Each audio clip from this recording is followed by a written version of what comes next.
Ice and Roses.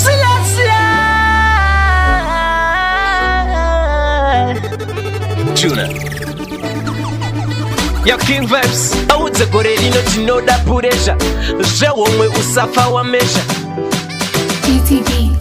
Akurambidze fara Ende yakusungiwe munofara Kanganwa namo iwe ugofara Pukuta misodzi nyemwerera fara Sila akurambidze fara Ende yakusungirwe munofara Kanganwa namo iwe ugofara Pukuta misodzi nyemwerera Yakazvarwa iriko na moto siya iriko Kanganwa zvese umbotambawo iripo Urarama kamwe ende usatsamwe Kanganwa namo umbofara nevamwe Saturday kugigi kwereta rigi Usacheme namo haipere Zvinovhiringa hopo munyika hazvipere Usasuruvara nyemwerera chete zvipere Akurambidze fara ende yakusungirwe munofara Kanganwa namo iwe ugofara Pukuta misodzi nyemwerera fara Sila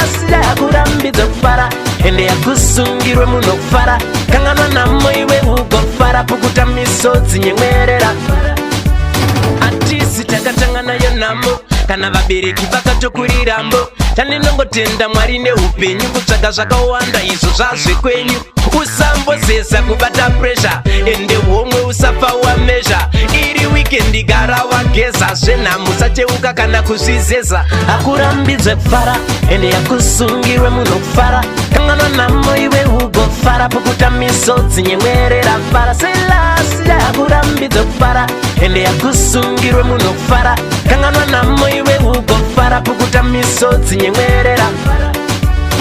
Yakazvarwa iriko na moto siya iriko Kanganwa zvese umbotambawo iripo Urarama kamwe ende usatsamwe Kanganwa namo umbofara nevamwe Saturday kugigi kwereta rigi Usacheme namo haipere Zvinovhiringa hopo munyika hazvipere Usasuruvara nyemwerera chete zvipere Akurambidze fara ende yakusungirwe munofara Kanganwa namo iwe ugofara Pukuta misodzi nyemwerera fara Sila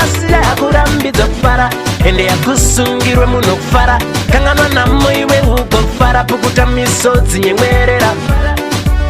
Atisi takatanga nayo namo Kana vabereki vakatokurirambo Tandinongotenda Mwari neupenyu Kutsvaga zvakawanda izvo zvazvekwenyu Usambozesa kubata pressure Ende homwe usafa wamezha Iri weekend gara wageza Zvenhamo usacheuka kana kuzvizeza Akurambidze fara ende yakusungirwe munofara Kanganwa namo iwe ugofara Pukuta misodzi nyemwerera fara Sila akurambidze fara ende yakusungirwe munofara Kanganwa namo iwe ugofara Pukuta misodzi nyemwerera